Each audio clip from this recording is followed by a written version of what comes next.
Olá, bom dia, boa tarde ou boa noite.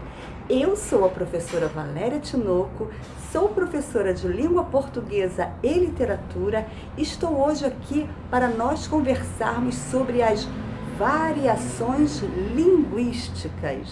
As variações linguísticas, elas ocorrem porque a nossa língua é uma língua viva, é uma língua em constantes transformações e elas também estão a serviço da sociedade, a serviço dos grupos sociais. Então nós vamos entender melhor isso quando nós conhecermos as principais formas de variações linguísticas, porque na verdade nós temos três formas de variações linguísticas, que é a variação histórica ou temporal, a variação geográfica e a variação social, dos grupos sociais. Então vamos voltar lá.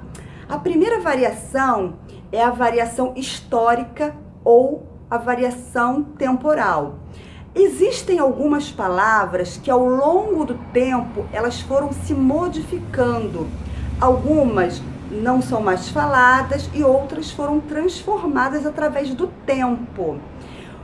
Mais recentemente eu vou falar da palavra fotografia. Então hoje em dia nós usamos mais a palavra foto.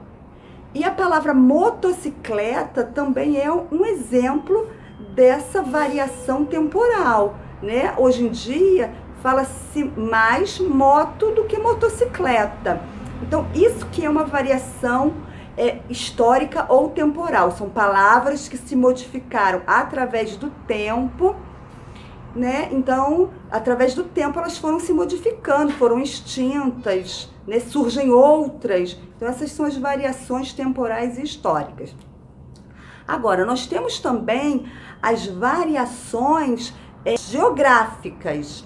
Então, as variações geográficas, elas ocorrem porque nós temos um país do tamanho de um continente. É um país imenso. Então, lá no Nordeste, fala-se de um jeito. No Sul, fala-se de outro jeito. Mas todos nós falamos a língua portuguesa.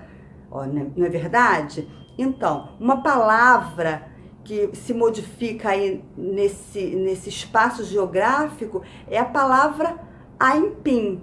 Aqui no Rio de Janeiro a gente fala aipim. Lá no Nordeste eles falam macaxeira. Então, esse é um exemplo de variação geográfica.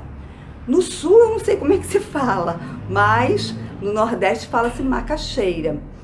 Uma outra palavra bastante conhecida é a palavra tangerina. Aqui no Rio de Janeiro a gente fala tangerina e lá no Sul eu acho que fala mexerica. Em São Paulo fala-se mexerica.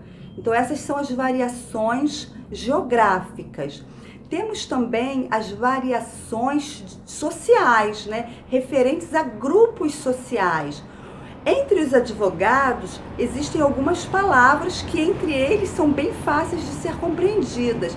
São palavras que chamamos de jargões. Então, esses jargões, essas palavras que são compreendidas entre eles, são referentes a este grupo social dos advogados, não é? Então, existem os jovens também. Olha que exemplo interessante. Os jovens falam as gírias. Crush, né? Tem aí, eu nem sei direito, né? Porque eu não faço parte muito desse grupo social. Mas entre os jovens, né? Nesse grupo social, eles falam gírias e eles se entendem entre eles lá.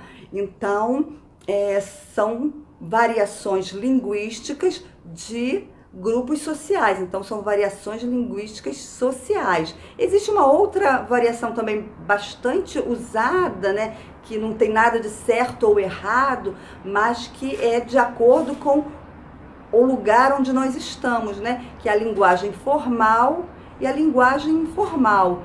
Então, tem muito a ver com o ambiente em que nós estamos falando ou o ambiente para o qual nós estamos escrevendo, né? Então, se eu estou fazendo uma palestra, eu vou usar uma linguagem formal. Agora, se eu estou entre os meus amigos, eu uso uma linguagem informal, uma linguagem coloquial. Então, não há certo nem errado.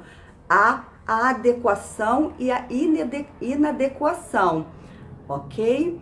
Então, essas foram as dicas de hoje. Revejam o vídeo, se vocês não entenderam bem, revejam o vídeo, porque essa nova forma de aprendizado tem isso de bom, né? Vocês podem assistir quantas vezes vocês acharem necessário. Então, eu deixo um abraço, dê o like no vídeo, se inscreva no canal e até a próxima aula. Tchau!